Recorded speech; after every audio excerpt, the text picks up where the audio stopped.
bom dia a todos. Primeiramente, eu gostaria de agradecer o convite para estar aqui com vocês. É um prazer estar aqui com vocês. Agradecer a Maximina pelo convite ao nosso grupo de pesquisa. Infelizmente, vários dos nossos professores estão muito atarefados nesse momento, então não conseguimos trazer um grupo grande, mas eu vim representando o grupo e o meu orientador, que é o professor Wilson Leffer. Então, estou muito contente de estar aqui. E também me trazer de volta a São Paulo a aprendizagem baseada em tarefas, que é uma coisa que eu estudo há muitos anos. E, por incrível que pareça, quando eu quis aprender um pouco mais sobre aprendizagem baseada em tarefas, eu vim a São Paulo. No início dos anos 90, e aí a gente começa a revelar a idade, né? No início dos anos 90, a aprendizagem baseada em tarefas era usada aqui na cultura inglesa. E a cultura inglesa usava um livro chamado Collins Schofield, da Jane Day-Willis, que foi usado aqui muito bem usado pela cultura inglesa aqui em São Paulo, e eu vim aprender um pouco com eles. E foi onde começou a minha vida com a aprendizagem baseada em tarefas, né? Então, falar um pouquinho da minha tese, né? Eu sou professor do Instituto Federal Sul-Rio-Grandense, lá do IFSU, lá do campus de Pelotas, e faço meu doutorado na Universidade Federal de Pelotas. Antes era na Universidade Católica, mas o nosso programa migrou para a Universidade Federal de Pelotas, né? Então, o título da minha tese, ela é Práticas Sociais Construindo o Ensino de Inglês, que é um diálogo de saberes entre a tecnologia, a complexidade e a aprendizagem baseada em tarefas. Então, eu sempre quis trazer para a academia, ou para os estudos acadêmicos, alguma coisa que eu soubesse ou tivesse uma prática maior, que é a questão da aprendizagem baseada em tarefas, com uma teoria diferente ao que eu não soubesse muito, né? E eu sou orientado, como eu já falei para vocês, sou orientando do professor Wilson Leffer lá na universidade. Bom, aqui só mostrar um roteirinho rapidamente, falar um pouquinho sobre aprendizagem baseada em tarefas, uma nova área de pesquisa na questão da tecnologia, né? Depois falar um pouco sobre aprendizagem baseada em tarefas mediada pelas tecnologias, né? Que aí vem falar um pouquinho na área digital, os objetivos da minha pesquisa, todos os pressupostos teóricos que eu uso com a teoria da complexidade, a metodologia, os resultados preliminares, que eu estou no final, indo no meio do terceiro ano, e as minhas considerações finais ali. Bom, o foco do meu estudo é a aprendizagem baseada em tarefas, né? Então, aqui, só para vocês terem uma ideia, a aprendizagem baseada em tarefas tem vários outros nomes, né? Tem a aprendizagem ensino baseado em tarefas, instrução baseada em tarefas, ensino e aprendizagem baseada em tarefas. Quando surgiu lá com o Prabhu em 87, surgiu como aprendizagem baseada em tarefas. Então, eu continuo usando a aprendizagem baseada em tarefas por uma razão afetiva, vamos dizer assim, né? Então, vocês vão ver que tem outros nomes nesse caso. Só explicando rapidamente sobre essa estrutura dessa abordagem de ensino, ela vem primeiramente com uma pré-tarefa, que é onde há uma introdução ao tópico. Depois ela vem com o ciclo da tarefa, que é o centro é o núcleo dessa abordagem de ensino, onde a gente tem a tarefa, o planejamento e o relatório. A tarefa geralmente feita em pares ou em pequenos grupos pelos alunos. E aí depois, no final do ciclo da tarefa, esses alunos têm que relatar para os seus grupos ou para o grande grupo os seus achados, né? Então, durante a tarefa ali. Só que antes de eles fazerem esse relatório, eles têm um tempinho para um planejamento, onde eles planejam o que eles vão falar. A tarefa tem esse objetivo de desenvolver mais fluência, planejamento mais correção e acurácia, e a ideia é trazer essas duas coisas no final do relatório, né? No final, então, a gente tem o foco na língua, que é onde a gente analisa e pratica aquela língua que emergiu durante o ciclo da tarefa. A Jane Willis, isso aqui é baseado na Jane Willis de 96, ela acha até que essa abordagem de ensino, ela é aquela abordagem mais tradicional, que é a apresentação, prática, produção, que a gente conhece, que a gente estuda, mas é essa abordagem de cabeça para baixo.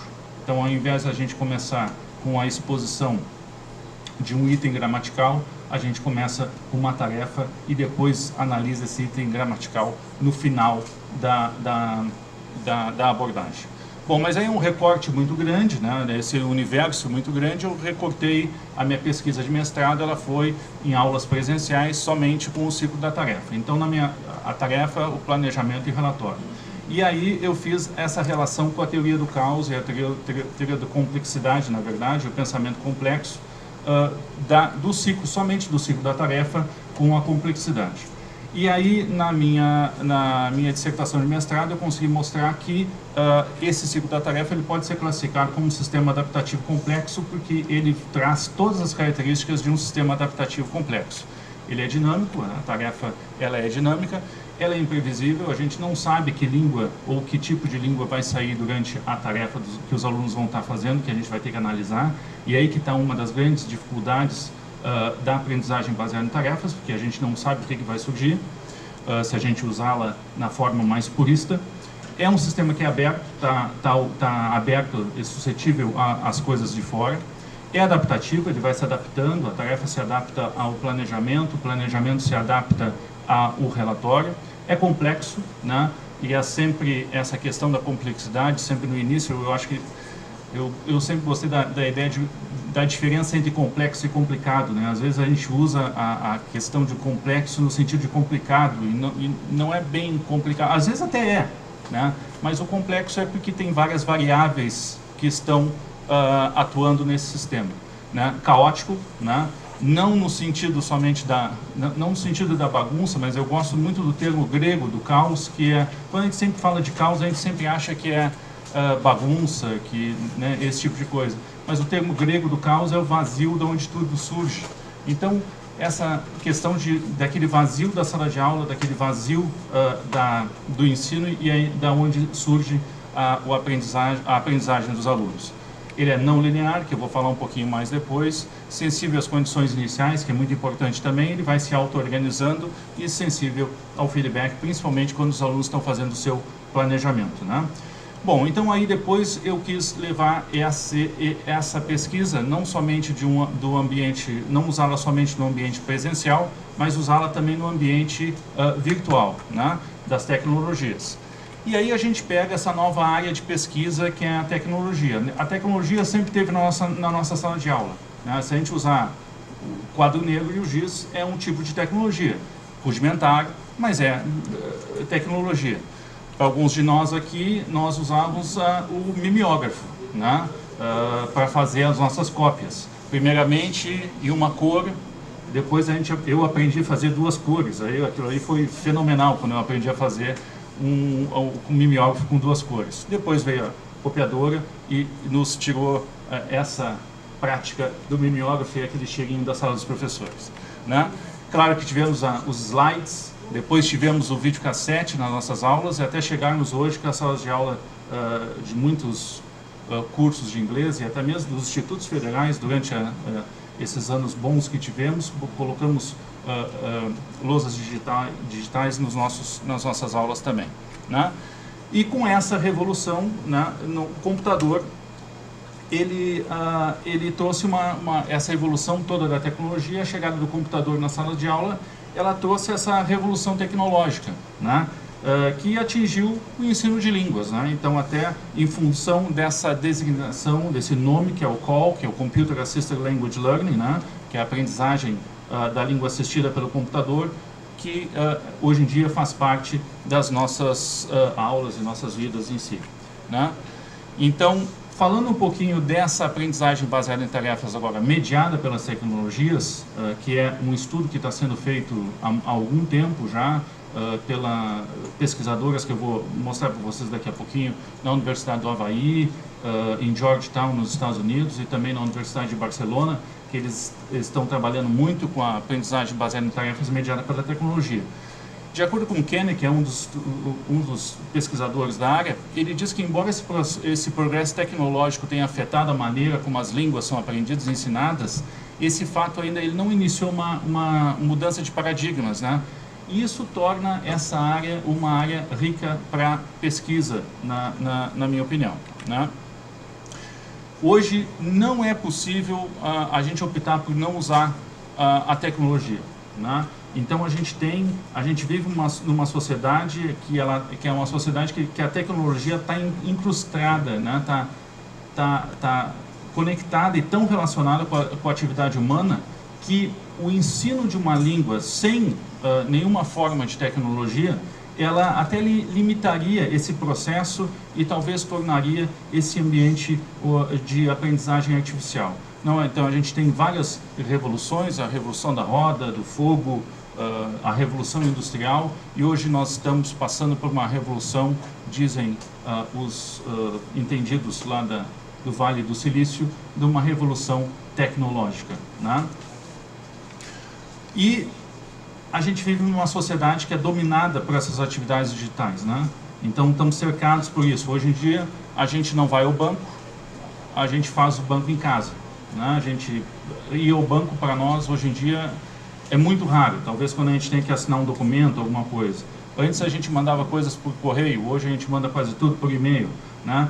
Até as nossas reuniões são feitas por Skype, né? A gente usa Skype, FaceTime, esse novo que é o Google Duo, que também agora está sendo usado pela Google, que está trazendo essa possibilidade de reuniões virtuais, mas só com um menor número de pessoas até então, né? Além disso, a gente usa Instagram, o Twitter, Facebook, expomos e vimos as vidas dos outros no Instagram e no Facebook, somos bombardeados por informações dentro do Twitter, né? E aí a gente vive já dentro dessa tecnologia aí.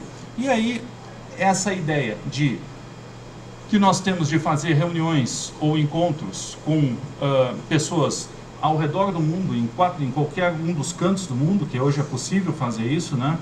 A ideia é trazer essa mesma abordagem de comunicação para a sala de aula mediada pelas tecnologias, né? Então, a gente torna necessário incluir a aprendizagem de uma língua estrangeira ou de uma língua 2, mediada pelas tecnologias, nesses novos hábitos que nós temos, onde a tecnologia está presente diariamente nas nossas vidas, né? Então, há estudos também na área da tecnologia relacionada com jogos, né? Então, uma das minhas colegas de mestrado, ela fez um trabalho onde ela pegou 3 adolescentes que aprenderam inglês num nível razoável só jogando. Nunca fizeram aula de inglês, nada. Então, essa questão toda está muito presente nos nossos dias de hoje, né? Como falei para vocês, a gente tem já pessoas pesquisando essa área da aprendizagem baseada em tarefas. Aqui eles usam o ensino baseado em tarefas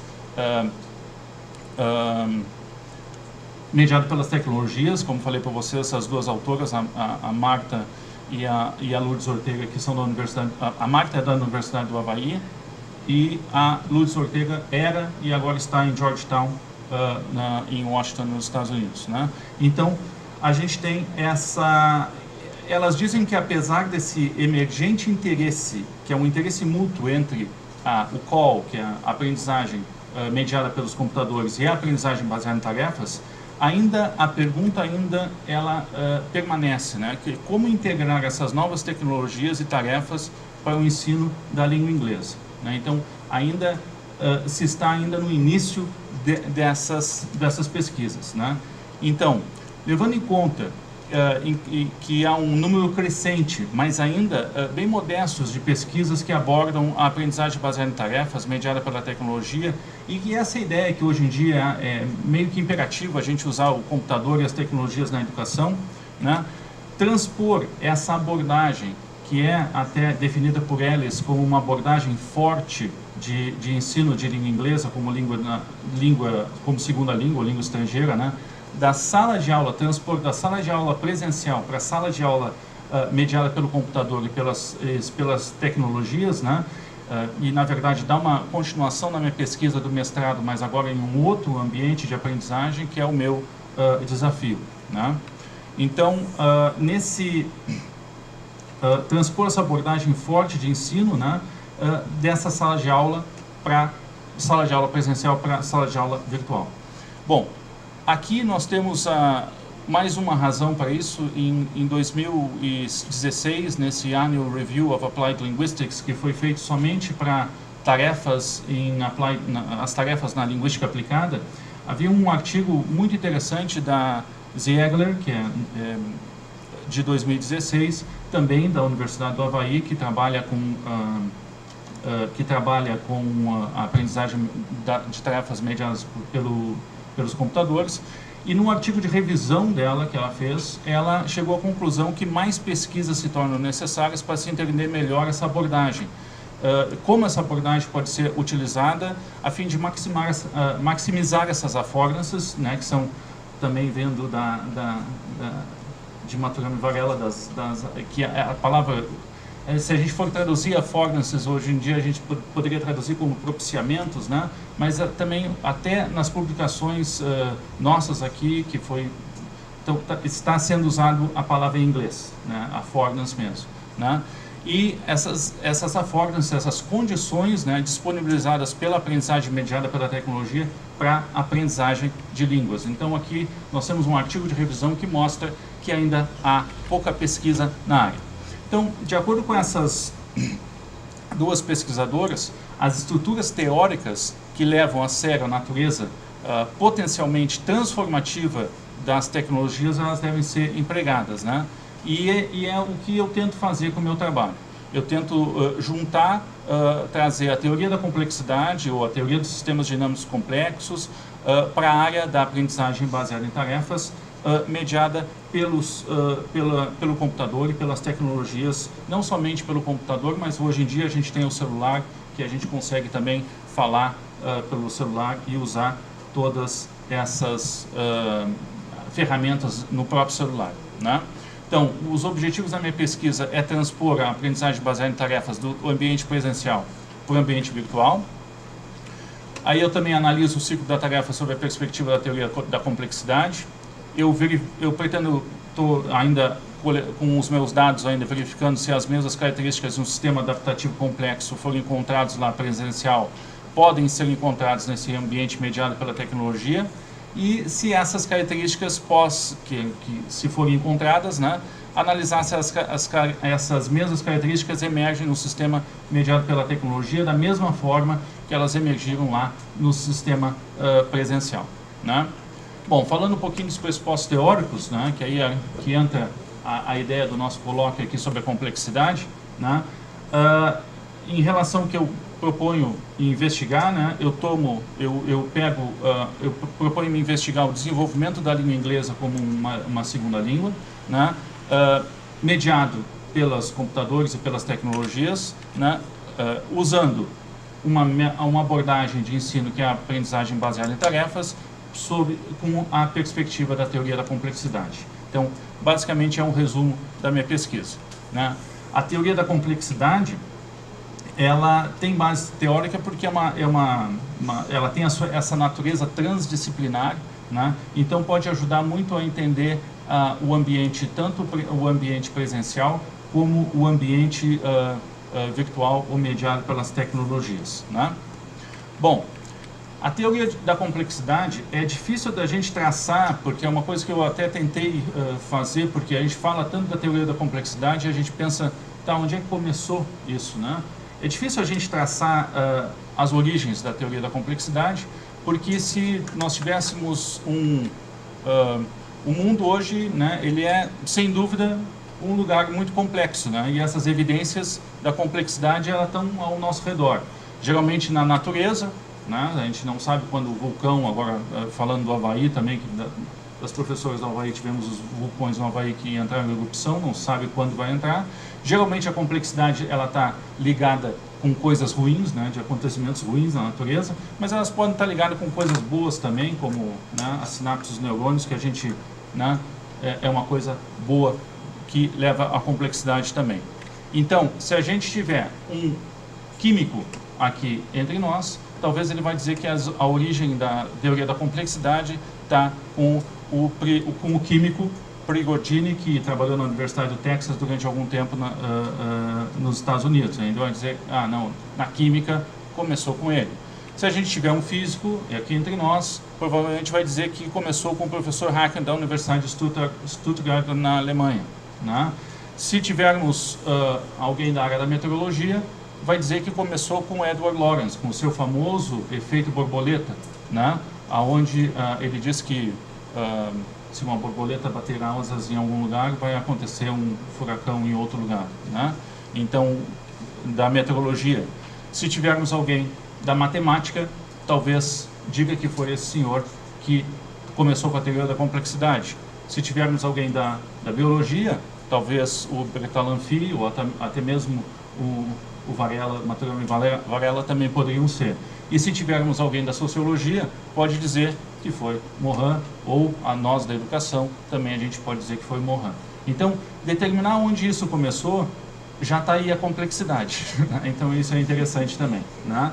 Agora, para quem está ligado com o ensino de língua estrangeira, ensino de inglês com língua estrangeira, para mim começou com a professora Diane Larsen Freeman, que trouxe essa ideia para o ensino, para aquisição, quando ela publicou um artigo que é chamado Das Ciências da Complexidade do Caos e a aquisição de uma segunda língua. Para mim, a professora estava falando sobre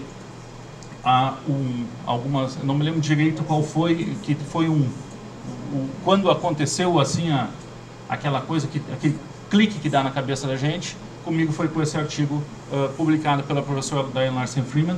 Era da Universidade de Michigan, hoje ela está aposentada e está trabalhando na Universidade de Pensilvânia. Então, esse artigo é um artigo muito interessante para quem trabalha com a área da complexidade no ensino de línguas, na aquisição de ensino de línguas. É claro que ela tem outras publicações, que depois disso ela ficou muito interessada nessa área. Tem esse outro livro que é Os Sistemas Complexos e a Linguística Aplicada, que é também muito interessante. E o último, que saiu ano passado, foi publicado no ano passado, e até foi publicado por essa pesquisadora que eu acabei de falar para vocês, que é a Lourdes Ortega, que trabalha com a aprendizagem baseada em tarefas mediada pelas tecnologias. Ela fez essa publicação em celebração ou em homenagem à professora Larsen Freeman, que é a última publicação, né? Bom, então aqui há muitas semelhanças. A professora Larsen Freeman, ela diz que há muitas semelhanças entre a teoria da complexidade e a aquisição de uma língua 2, que na verdade ela já não gosta mais de chamar de aquisição. Chamou lá em 97, mas atualmente ela não usa mais o termo aquisição, e é um termo que eu uso também, que é o desenvolvimento linguístico, que ela deixou para trás essa questão dessa dicotomia de aquisição e aprendizagem, ela deixou para trás e usa desenvolvimento, que eu vou falar daqui um pouquinho mais, né? Então, há muitas semelhanças entre o que um cientista da área da complexidade pesquisa e o que nós fazemos nas nossas salas de ensino de língua estrangeira. Uma dessas coisas é que os cientistas da complexidade estudam sistemas que não são lineares, né? Que a causa não está ligada ao efeito, né? E complexos, né? Que eu também vou falar um pouquinho dessa não linearidade daqui a pouco. Eles estão interessados em como a desordem leva à ordem. Então, em como aquela bagunça que os alunos estão na sala de aula, alguém está aprendendo alguma coisa. Nem todos, nem ao mesmo tempo e nem no mesmo nível, mas que estão aprendendo alguma coisa estão. Eles estão interessados em como a complexidade surge na natureza, e para mim o melhor de todos é esse de Cleake, de 87, é que para cientistas da teoria da complexidade, a teoria da complexidade é uma ciência de processo ao invés de estado, de tornar-se ao invés de ser. Então, baseado nisso, que é a aprendizagem de uma língua, ela é um processo, ela não tem um fim, né, em si. A gente está sempre aprendendo, como se estava falando antes, né? Então, é um processo de se tornar um melhor comunicador e de se tornar um melhor comunicador e ser, ao invés de ser, não, eu sou o melhor comunicador, não, eu estou sempre me tornando um melhor comunicador, né? Bom, então, a teoria da complexidade é uma teoria de sistemas, e ela é fundamentalmente uma teoria de mudanças. Então, isso é uma coisa do livro da professora Larsen Freeman do ano passado, né? E ela, já há algum tempo, não só nesse trabalho, apesar da gente saber dessa dicotomia entre aprendizagem e aquisição, que é de Krashen, de 82, né, que faz essa diferença entre aquisição e aprendizagem, ela usa, e eu uso também o termo desenvolvimento, que eu concordo plenamente com ela, com essa questão de desenvolvimento e com a teoria da complexidade. né? Então, o meu trabalho, ele opta em usar o termo desenvolvimento linguístico, por parecer mais adequado para a teoria da complexidade, né? É uma teoria que é focada nas mudanças como base teórica, como ela mesma diz, né?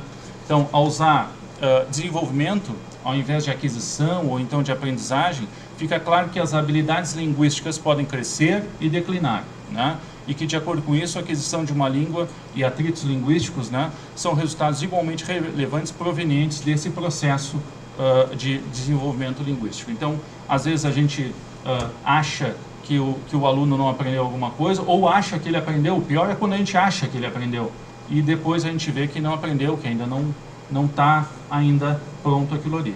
Bom, o desenvolvimento linguístico, esse que ela usa, a nossa cabeça, geralmente a nossa cabeça é uma cabeça linear, né?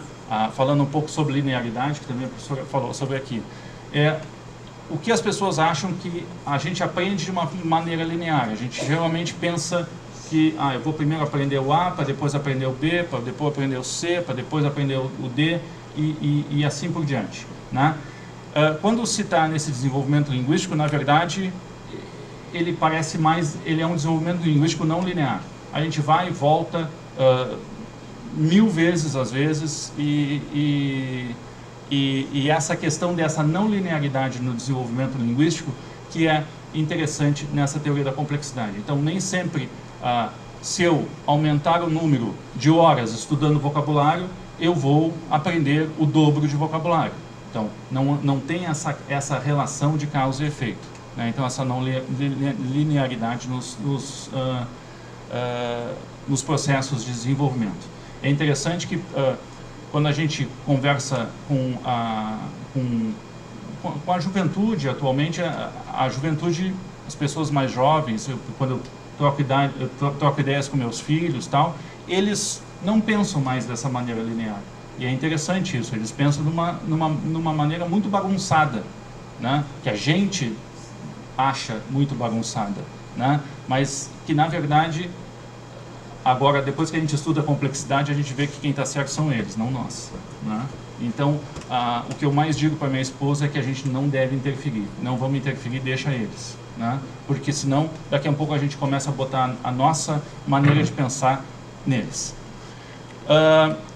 Esse sistema, então, essa não linearidade, ela está ligada, ela está toda ligada com essa interconectividade do sistema, né? Então, quanto maior a interação entre esses componentes, né, o mais complexo, o mais problemático é prever como que esse sistema vai mudar. Então, se a gente tem essas conexões, o A está com B, mas o A está com H, que está com C, que está fazendo todas as ligações e todas essas interações que deixa o sistema cada vez mais complexo, né?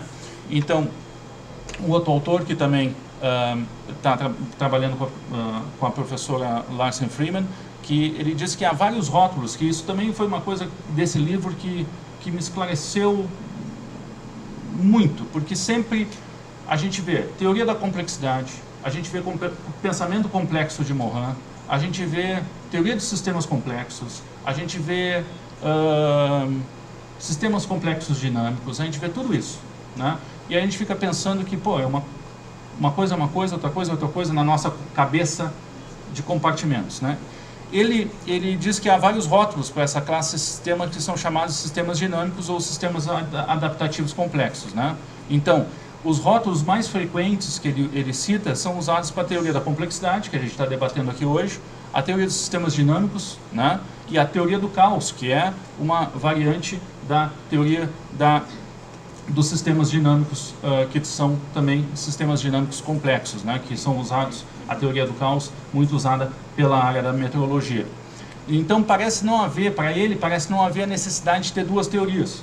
A teoria da complexidade, a teoria dos sistemas dinâmicos, para descrever o mesmo fenômeno. Porque isso é uma dúvida que eu sempre tinha. Será que está descrevendo coisas diferentes? Será que são coisas diferentes, né? E esse autor, ele propõe que os dois nomes sejam fundidos num só, né?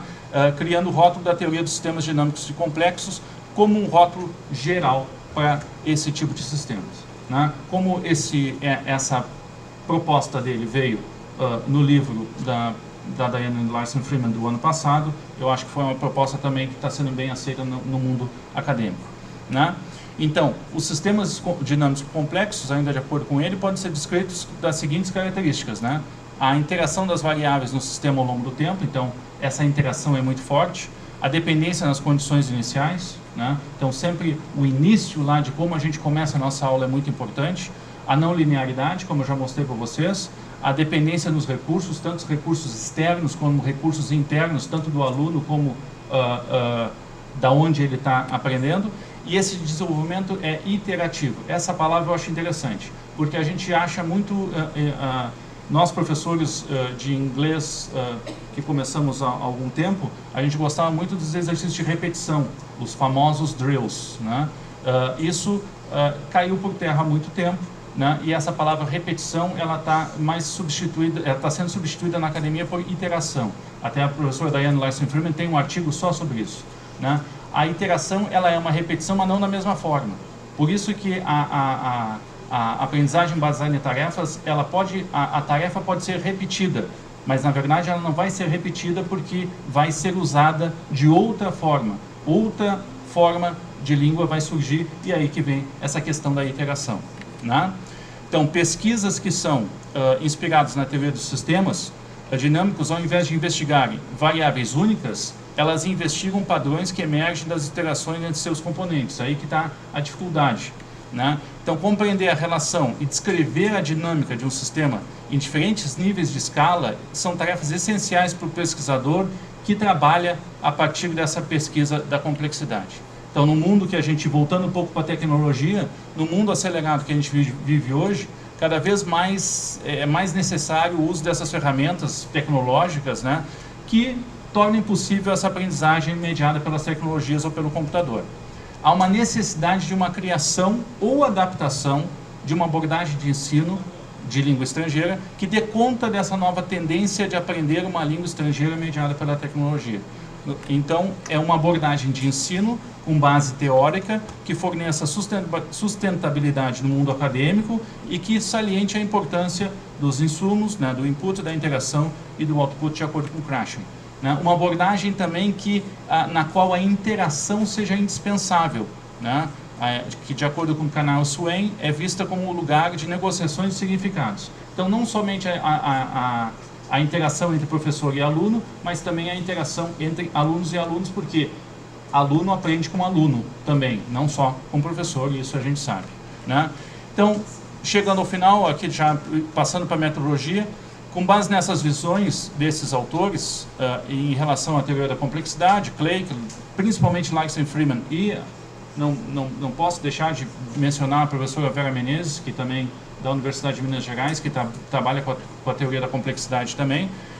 Os pressupostos da aprendizagem baseada em tarefas, principalmente de Willis. Eu sei que há vários outros, mas aí também é uma questão afetiva também. Eu tenho, há uns anos atrás, eu publiquei um artigo com a Jane Willis e tal, então a gente tem uma relação mais afetiva, então a gente acaba...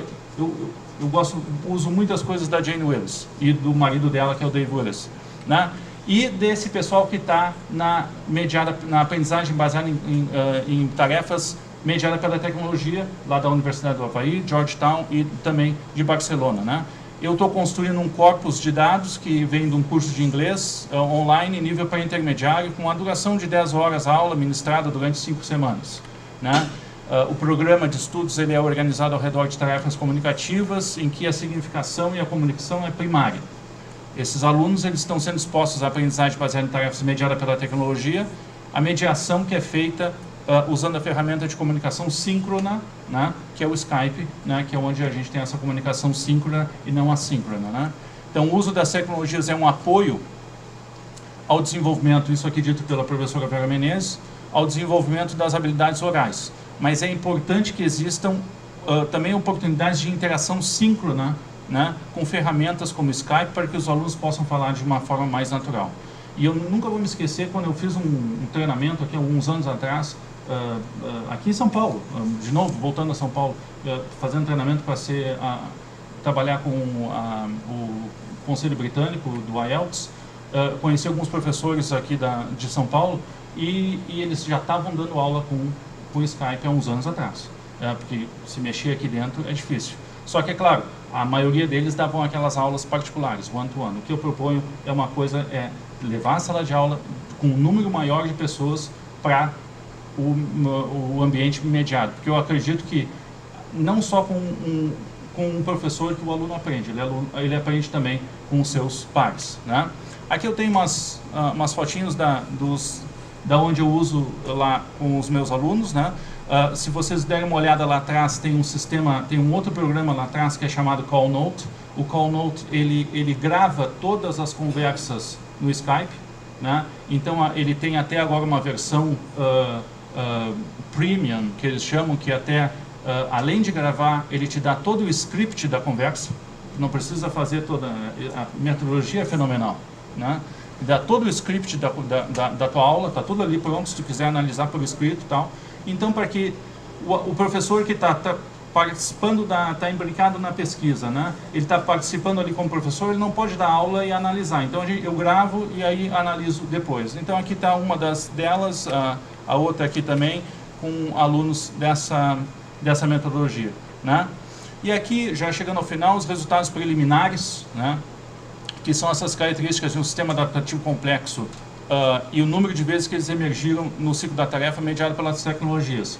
A maioria deles, a gente tem, apesar que a minha pesquisa é qualitativa, mas os gráficos, eu acho que eles dão uma ideia um pouquinho mais rápida do que está aparecendo, né? Então, até agora a imprevisibilidade é grande, né, nesses sistemas, que até mesmo a imprevisibilidade para a internet, às vezes a internet cai, né? Então a gente tem esse problema, né? Então eu estou ali com algumas atividades, algumas dessas características de um sistema adaptativo complexo não apareceram ainda nesse ambiente.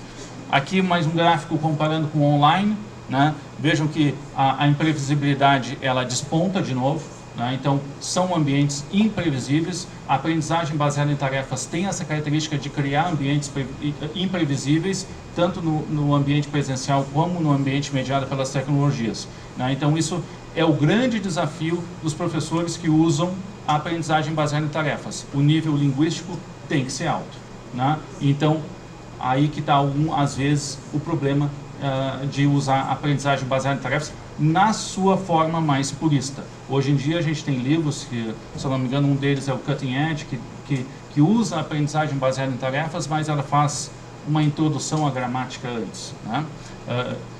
Geralmente quem é da aprendizagem baseada em tarefas mais purista usa aquele livro ao contrário. Ele começa pelas tarefas e depois vai para a gramática. Então é um livro interessante também, né? Bom, as considerações finais. A minha pesquisa, eu tento relacionar a aprendizagem baseada em tarefas com a aprendizagem assistida pelos computadores, né, usando softwares de comunicação síncrona e com a teoria da complexidade. Eu não sei se vocês já ouviram falar sobre a Singularity University, que é uma universidade no Vale do Silício, que, na verdade, ela tem esse nome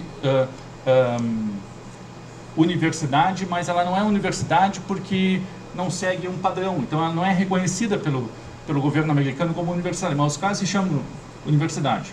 E os caras lá do Vale do Silício, vocês sabem do que eu estou falando, né? Todos os anos eles têm uma reunião, que é o Global Summit deles. Tiveram em 2017 no Global Summit. E cada dia, são 3 dias de reunião, cada dia eles fazem um resumo do que eles discutiram durante aquele dia. Uma das coisas que eles discutiram é que, isso em 2017 agora, faz pouco, é que o futuro da educação é o learning by doing, né? E se a gente voltar a Prabhu, em 1987, o Prabhu, quando começou com a aprendizagem baseada em tarefas na Índia, ele já falava isso, né? Que o futuro é a educação do learning by doing. Então, a aprendizagem baseada em tarefas, ela está ligada com aprender através do fazer, não só do estar exposto, né? Eles também dizem que entre os anos de 2022 e 2025, o mundo inteiro estará conectado à internet, né? Eles têm um experimento que é o Google Balloon, eu não sei se vocês já ouviram falar. O Google Balloon vai ser a internet de graça para todo mundo. Vão ser antenas que eles vão lançar na atmosfera e vai dar internet para todo mundo. Aí a gente acha isso uma loucura, né? Mas se vocês lembrarem, há alguns anos atrás a gente pagava por e-mail. tinha que pagar pelo Terra, tinha que pagar pelo UOL, que o meu e-mail é UOL, tal, a gente pagava. Hoje a gente não paga mais, porque a ideia do Google é isso, é fazer serviços que a gente não precisa pagar. É claro que tem uma jogada, porque eles querem ganhar dinheiro, né? Então, se tu quiseres uma internet a 10 mega, é grátis. Agora, tu quer lá dar 20 mega para jogar games online, tu vai pagar. Que nem o espaço no e-mail, tal, essas coisas assim. A ideia é essa, né? O software de comunicação síncrona, eu me baseio muito nesse artigo de revisão da professora Ziegler da Universidade do Havaí, que ela diz que apesar da disponibilidade de programas de comunicação síncrona, como o Skype e o Hangout, há relativamente pouca pesquisa conduzida usando a modalidade de áudio e vídeo, né? Então, isso num artigo de revisão publicado no Applied Linguistics, então é de respeito, né? E aí, trazendo uma perturbação, que eu estava falando com a professora Maximina antes, que é a teoria da complexidade. Nessa última trabalho da professora Larsen Freeman, ela lança esse outro nome, da metateoria. E aí sim, isso aí veio e me deu um nó na cabeça, a gente começa a pensar o que é uma metateoria, o que é uma teoria e tal, e aí a gente vê todas essas questões de quebras de paradigma e pensamento complexo. Então, essa é um resumo da minha pesquisa com um pouco de fundamento em outras áreas, né, para deixar um pouco mais fundamentada. E para acabar, voltando a esse Singularity University, que é o Global Summit de 2017, eles estão dizendo que nós estamos na era da tecnologia, que é a wearable technology, que é aquela tecnologia que a gente veste. Hoje em dia o cara sai para correr, tem um troço ligado no tênis, que está ligado com o coração. Hoje em dia não precisa mais aquela fita para ver os batimentos cardíacos, né? O próprio relógio já está vendo os batimentos cardíacos, tal, todas essas coisas assim. Então eles dizem que nós estamos nessa época, né? Eles estão dizendo que o futuro, lá 2022, 2025, nós vamos ter os insidables, que são as coisas que vão estar dentro de nós. Pesquisas já estão sendo feitas com pílulas que estão, por exemplo, eu estou com uma dor no fígado, vai tomar um troço que vai lá no teu fígado. Ele não vai em outro lugar, ele vai no teu fígado, né? Lentes de contato para visão noturna, né? Então isso aqui que aparece. E assim, ó, eu acho que a gente tem que aproveitar o momento, porque talvez nós, como professores de línguas, um dia a gente vai ser extinto, porque se botarem um chip dentro da nossa cabeça com cada uma dessas línguas, nós vamos perder os nossos empregos, tá? Então tá, essa é o que eu queria falar para vocês, e aí depois da tarde a gente fala de novo. Muito obrigado pela atenção.